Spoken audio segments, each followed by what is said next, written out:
strats like that as well, you know, with putting 3 squeaky, 2 towards B and stuff like that. So we'll have to see what they do. Looks like just one utility set here for YB as they start moving towards the B-bomb side. I would have to imagine that OpTic are going to go for something a little bit thought-provoking here at the very least. That's just tended to be their play style throughout, not just the pistols, but in the gun rounds and stuff as well. So I'd be surprised if they did anything pretty crazy like just rushing into the bomb site. And again, obviously they've just set themselves up here waiting default to potentially see any push out from Revolution on the B-bomb site. Not going to be the case here at the moment, but bit of a peek into mid will net a little bit of damage out for YB there. Looks like he must have got a bink over onto T. No, that was up on the A-bomb site. So that was from Marzil. Damage onto Crazy Guy was from mid, but good start for Rambutan. He's really been shaping up nicely for Revolution here on Cache. And a hole in the smoke. Got a bit of info off that, sees how many players do manage to cross, but now he is starting to be collapsed upon by those blocks. And a good flashbang in will net the kill for Antidote. Yeah, it's interesting that they the T's chose to use their smoke there to progression smoke to B main there instead of using it to cross CT. But in the end, it nets them the kill on the CT player with a great flashbang there from YB. We'll have to see how the CTs approach this retake here. Making a bit of noise in A main, but a lot of utility being thrown onto the bomb site. Fog has been flashed out. That's unfortunate. Antidote, another big kill from him, and just players walking into his crosshair. He's going to get 5 kills in the round. It's an ace on the pistol for Antidote. That is a crazy round there. As you said earlier, playing retakes sometimes, you know, you're just locked out of the round, and Antidote does so well there to kill the 2 players coming in headshot and just cleans up on the rest of them. 8 apiece. OpTic India. Good start to the second half. Revolution will force buy through into the round. Pistol armor as expected. This feels like a pretty standard Cache game to me, to be honest. Always backwards and forwards. You think one team's got an advantage in the first half, and then their economy gets broken, and then it inevitably ends 8-7. Yeah, I mean, CS recently has definitely been just such a big economy game. You know, as much damage as you can get done on these eco rounds, it all counts forward. You know, going to gun rounds, they might have less utility, and you have more utility because you've gotten those kills. So it really is just about finding, you know, 3. If you can find 3 or 4 frags, that's huge.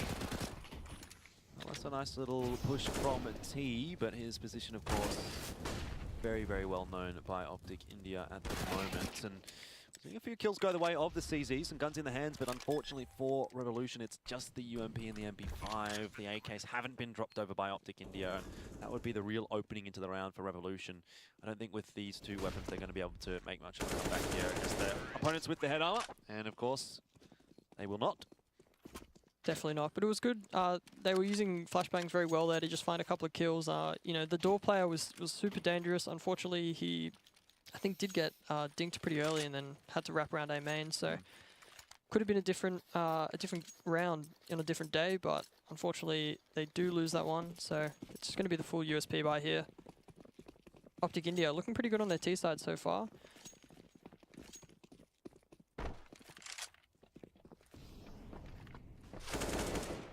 Well, should be a bit of an easier round this time for OpTic India. USP's only.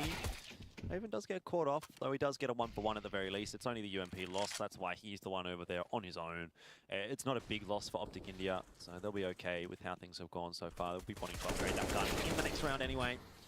And Jason, if he takes it through, yes, you can make use of it on the CT side, but it's definitely not a gun that really should be having too much of an impact. No, he definitely should be looking for a few exits here. With the UMP, you can get a little bit of cash if you get a couple of kills, so that'll help them buy in the next round, but it looks like he's just going to keep a hold of it on the B side here. Hopefully the T's don't choose to push him because, you know, they've all got AKs. They don't really need to get this UMP out of his hands. It's just going to benefit him, if anything. Yeah, this is a pretty aggressive line being held by Forsaken. Now that he has spotted it, he's going to push on forward. Good shot. In the end, works out well for OpTic India. They won't allow the UMP to go through, won't allow the UMP to build up too much economy for Revolution at all. 10-8 as the first gun round does come out here in the second half. And by the looks of things, it's not going to be a great one for Revolution. I mean, he's still a bit lacking, but a decent amount of utility across the majority of the members. Yeah, and they've made these buys work before on Inferno, so we definitely know this team can, you know, pull rabbit out of the hat and win rounds that, you know, potentially they shouldn't be. But 2 quick kills there. Maybe a third quick kill here as well. Crazy Guy will just set himself and gets the kill in mid. Very nice stuff from Revolution. A little bit of a change of pace from OpTic India, but it doesn't catch them off guard at all.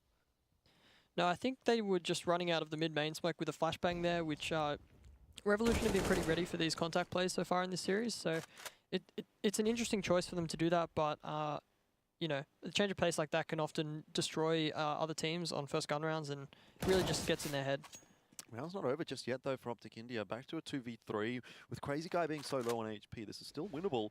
So OpTic India will make their way in toward the B bomb side, especially if they knock this player over. And that really opens things up in this round for the T side. Jason, he needs to find at least the one here. Can't go down for free, but he will. Forsaken gets that kill. Bomb plant should be pretty straightforward here. Crazy Guy pushing through the smoke. That's very cheeky. He'll deny the bomb plant. It wasn't being covered properly, and Crazy Guy, well, true to his name, pushing through the smoke and finds a couple of kills. 4 in the round for him, and that is pretty insane. Yeah, that's really unfortunate there for OpTic India. You can't help but feel like they really earned their way back into that round, but the push through CT there is a little bit random. Really, it's like a super risky play there from Crazy Guy, but in the end it pays off. So looks like we have a bit of a pause here. Technical. Say it's a technical pause. Yeah. Fortunately, cannot be helped at these LAN events. Yeah, it is what it is. They've actually had to call a tactical pause, but I'm sure that'll be getting sorted out in a moment.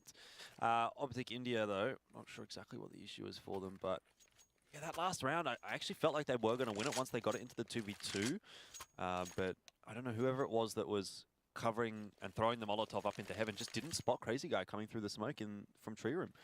Yeah, he felt like he had to go back and cover the vents since they knew that they just left mid, and Revolution definitely could have regressed and been coming through the vent. But, you know, just bad timing, and Crazy Guy making what was a pretty crazy play, and, you know, in the end it wins the team, wins his team the round. I think they needed the admin to unpause it for them. Yeah, it looks like we're just waiting. I always love that, like how you go to a different event and there always seems to be a different kind of a config or like a way of pausing. Yeah. And like, it's just so funny watching people try to figure it out. There's always different rules about it as well, like how you should call the tac pause. Like some events do it, you go to into the menu and call a vote, and then other ones just you type .pause, and it gets so confusing when, you know, you're going all these different events and you kind of just forget.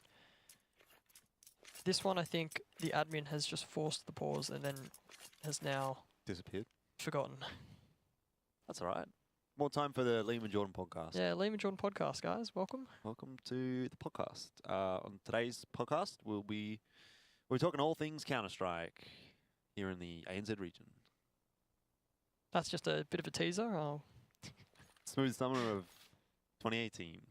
It's not summer yet. You definitely have a radio voice. Yeah, I was trying to put it on a little bit there. I think I could do it. Yeah, probably. Probably have enough time. Better content. Bit of content, yeah. We need to get some guests on. Yeah. Well, you're the guest right now. Like, this is my normal job. That's true. So this is your pod. So it's not really my podcast. This is the Jordan Mays podcast. The Jordan Mays podcast. Welcome everyone to the Jordan Mays podcast. Today on our show, we've got Liam Multishembri, the secondary opera for Greyhound and one of the newer members of the roster. But saying that, he's been around for a little while. How are you feeling today, Malta? Oh, it's great to be here, Jordan. Yeah, really enjoyed my time so far. Yeah. First time casting. Yeah, it's been fun. It's been good fun. You know, it's nice to have a man like you at my side, running me through it. Mm-hmm. What about yourself? It's been a good day. Been a good day? Yep. That's good. Not sure about these pauses, but look, it is what it is, right? Yeah, unfortunately, nothing we can do about it, and nothing the players can do about it. Just seems like something must have happened on the admin's end and... Fallen asleep. Yeah, maybe you just fell asleep.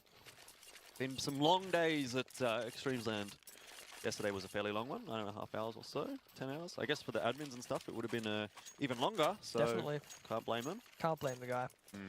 Who doesn't want to just get a bit of sleep? I've always thought it must be so great being a player. Literally, all you do is you go, you play one game a day, and then you're like, you're done. Man, I have to set up keyboard, mouse. Oh no, mate! Don't. And what about when I have to set up my, my resolution, my custom resolution, and it doesn't work on the computers, and can't you just like plug in a USB and it does it for you? Oh, I wish. Not allowed USBs, mate. Yeah, I wouldn't trust you with a USB either.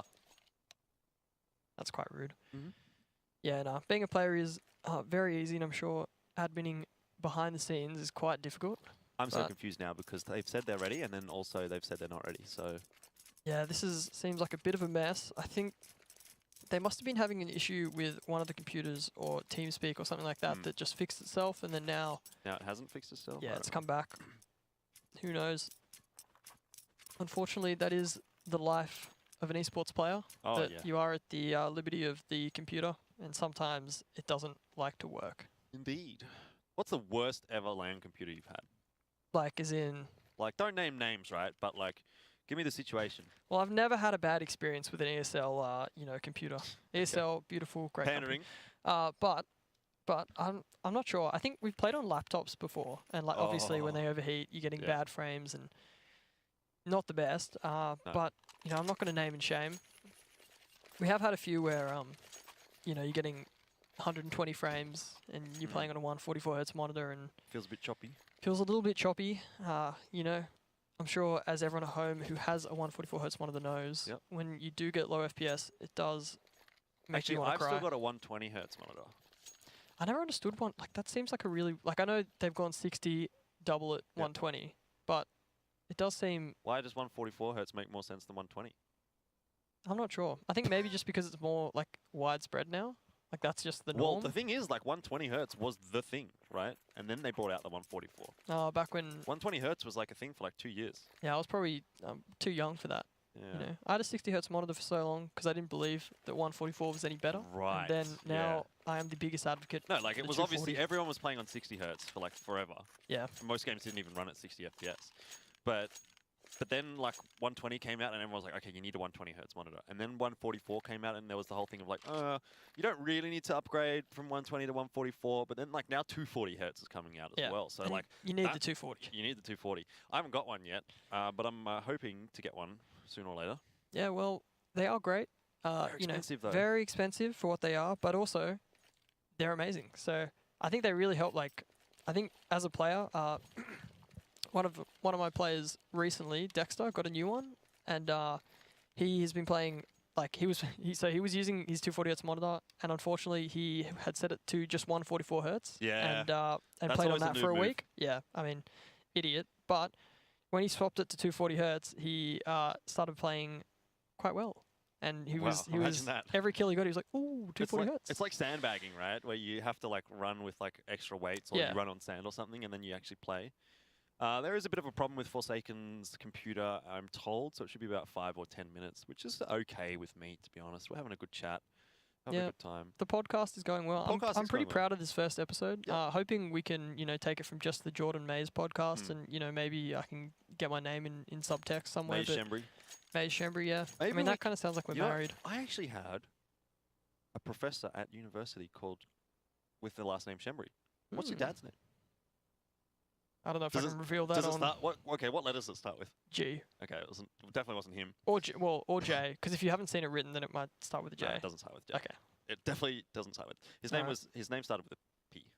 So yeah, it was interesting. Interesting. I was like, It's a rare name. that wouldn't really be very likely because I know you're not from Brisbane, and my university was in Brisbane. Oh. But yes. it would have been quite funny. No, I mean, Shembry's not a particularly common last name. But surprisingly, I get a lot of people being like, "Oh, like, is this your cousin?" And I'm like, "No, like, there are other. There are a few Shembrys. Yeah. The Maltese have spread themselves out. Me. Like my last name's not that common, but you still find yourself getting asked. People, yeah. So yeah, but yeah, that was an interesting time at university.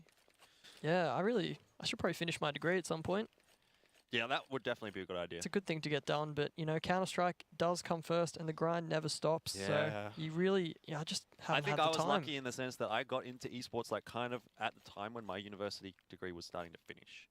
So I was able to finish it and then sort of go straight into esports instead of have to put it off, which I don't know how my parents would have felt about that. I'm not sure your parents would have been particularly keen. Depends which one you ask. Deb is very happy that I'm following my dreams. Jeffrey, which is why I said it might start with a G or a J. True. So sorry, Jeff, let your name go on stream. Jeff was a little bit he questioned my decision. But I think he's kind of seen now that Counter-Strike is quite legit, and I've traveled the world playing a computer game, which is kind of he's a gamer. Yeah. He brought me up as a gamer. Yeah. It's his dream, so I think he's kind of That's pretty cool. proud of me that. It was so relatively supportive from your side of things, at least. Yeah, yeah. I mean, definitely not the worst Oh yeah. reaction that I've heard. A lot of parents are somewhat not supportive of. What's your advice to like an up and coming player that, like, let's say they have parents that don't necessarily agree with it? How do you convince them? I mean, you have to listen to your parents as well, like, because they just want to do what's best for you. Like, they're trying to make you.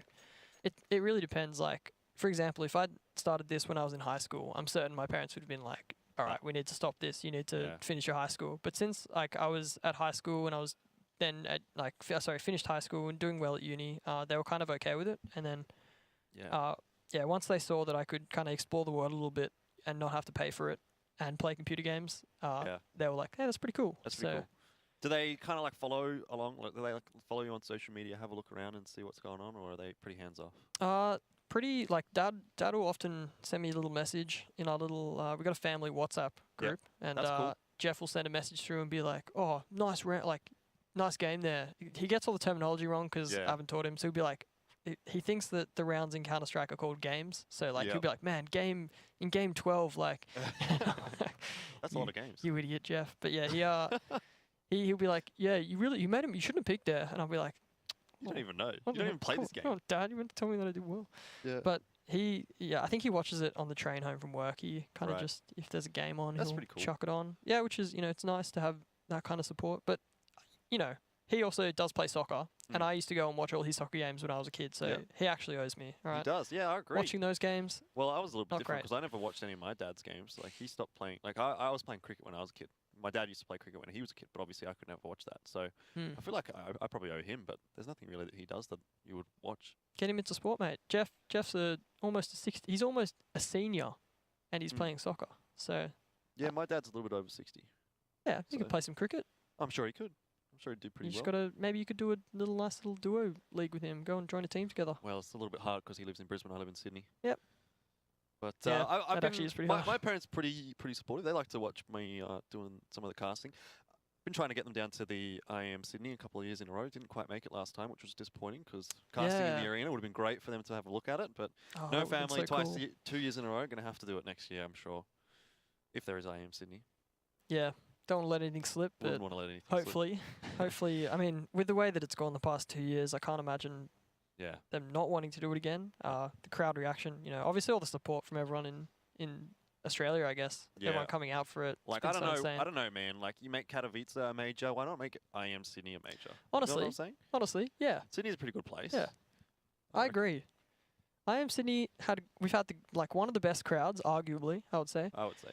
I think Katowice is a pretty good crowd, though. It always has. Yeah. I mean, have you ever played at Katowice? No, I've only played there for an ESEA event, which didn't have a crowd. But the studios themselves there are really nice, like the ESL studios there. And, I mean, the atmosphere in Katowice is, like, it's such a I always mispronounce that city, but it's such a nice place. And I imagine, and from what I've heard, the tournament there is, like, crazy. Someone's dropped their knife, Malta.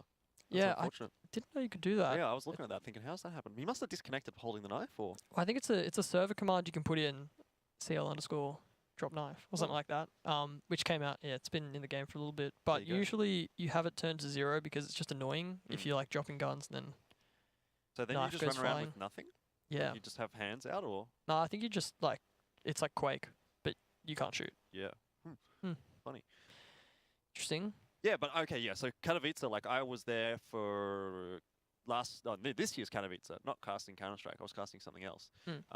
But I was able to take a peek into the arena on one match, and I got to see like 3 rounds. I think it was Fnatic and Na'Vi, might have been. I don't even know if Fnatic and Na'Vi played against each other, but I do remember it was Fnatic. I can't remember who they were playing against. But yeah, it was pretty cool. There was a lot of people there. Like when you look at IEM Sydney and you go in the crowd, you're like, okay, there's a lot of people here, but then Katowice was like, holy moly, there's a lot of people here. Like really? More than Sydney? Oh yeah, heaps more. The stadium was massive, man. It was like double the size of IEM Sydney, it felt like. Because IEM Sydney was pretty, like I feel like both years in a row I was pleasantly surprised by the amount of people there. IEM Sydney has a pretty good turnout, that is for sure. But compared to Katowice, yeah.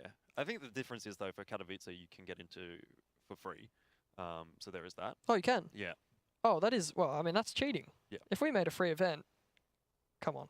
I think it's part of the deal with like the venue. Okay. So obviously they keep going back to the same venue, but then they get that many people in and whatever. I think the city actually has something to do with it as well. I'm not really sure, to be honest, on the specifics. But yeah, to my understanding, you can buy tickets that like allow you to go in like first and stuff, and so you can always get a seat and you can always get a good seat. But then they kind of open it up, like you can come in for free from like, let's say you go in at 9:30 as a ticket buyer. Yeah. Then from 10 o'clock, the free tickets can kind of go in and sit wherever. Yeah, that's pretty cool. I mean, that's definitely how it should work. You kind of want it to be accessible to just like the general public and everyone. So then also people who aren't into esports, you know, like for example, if I'm like, hey mom, like I want to go to this event, it's free, do you want to come? And then your parents or your friends, they say, well, there's no risk in, you know, if they have to pay $150 to, it's a bit of, you know, there's a risk. It's a bit of risk. But on the same token, like there would be then the expectation in some places that you could actually sell out the place anyway. Like for example, IEM Sydney sells very, very well. Yeah, that's true. And if you were to say, okay, well you can get in for free, like 50% or maybe even more, people would just say, look, we'll come in late. And there goes a big chunk of your income. Oh, definitely from the organizer's point of view, it's not the smart way, but from it depends on where it is.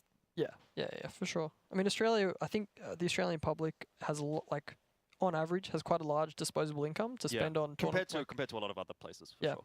So lots of money just waiting to be spent on stuff, which sports. Yeah, on esports. But then even like for example, IEM Shanghai is an even different ballgame because that's in an expo as well. Yeah, so like I guess you must pay to get into the expo, and then you can just watch IEM Shanghai. It's a weird setting because. Like, to have a tournament in an expo, I've played it one before, and it's a lot of people who aren't there, like, specifically for Counter-Strike, and that's what's so beautiful about IEM Sydney is that, or, like, because that's the only IEM that I've attended, apart from Shanghai, is you're there with all these people who all have a similar interest, which is Counter-Strike, and they're all there to watch the Counter-Strike, whereas if you're at an expo like that, it's a lot of people who, you get a lot of exposure to people who aren't from Counter-Strike who don't know what Counter-Strike is. Yeah. So you might be able to discover some new, or like people might discover Counter-Strike who previously haven't. But at the same time, it's very strange. Yeah, for me, like going around IEM Sydney is a pretty weird experience because it feels like if I walk around in public, like no one knows who I am. But if I walk around at IEM Sydney, you're famous. I feel like 50% of the people know who I am, and then start coming up to me and going, "Oh, hi, how you going?" Like I'm like, I don't even know you. It's a very, very weird experience. I'm sure you probably get the same, to be honest. Oh, man. It's like the best 2-3 days of my life. I just walk around and I'm like, oh, Liam, what's up, dude? And I'm like, oh, hey, what's up, man? You feel like a superstar. They ask for a signature, sign some stuff, and yeah, you feel like a celebrity for those 3 days, and then you go back to being normal afterwards, which is nice. To be fair, it's probably the ideal world. You wouldn't want to be a celebrity all the time. No, can you imagine? It gets old, I'm sure. Wow, like the amount of people who just like actors and stuff. I mean, can you imagine? Let alone paparazzi. You wouldn't be able to go outside. I reckon being an esports celebrity is probably one of the best ways. Like, because when you're at your events and when you're there in the context of your job, then people know who you are. But like, let's be honest, like walking around the street, no one knows who like. You know, like let's say, I mean, not 90% people wouldn't know who like Olaf Meister or Nico is walking around on the street. Unless they're a Counter-Strike fan, but how many Counter-Strike fans are there? So realistically, you're not going to get recognized on the street as a pro player or something like that. I don't think. Yeah, no, probably not. Like, it would happen, but it would definitely not happen to the same frequency as, like, Brad Pitt or, like, Will Smith or something.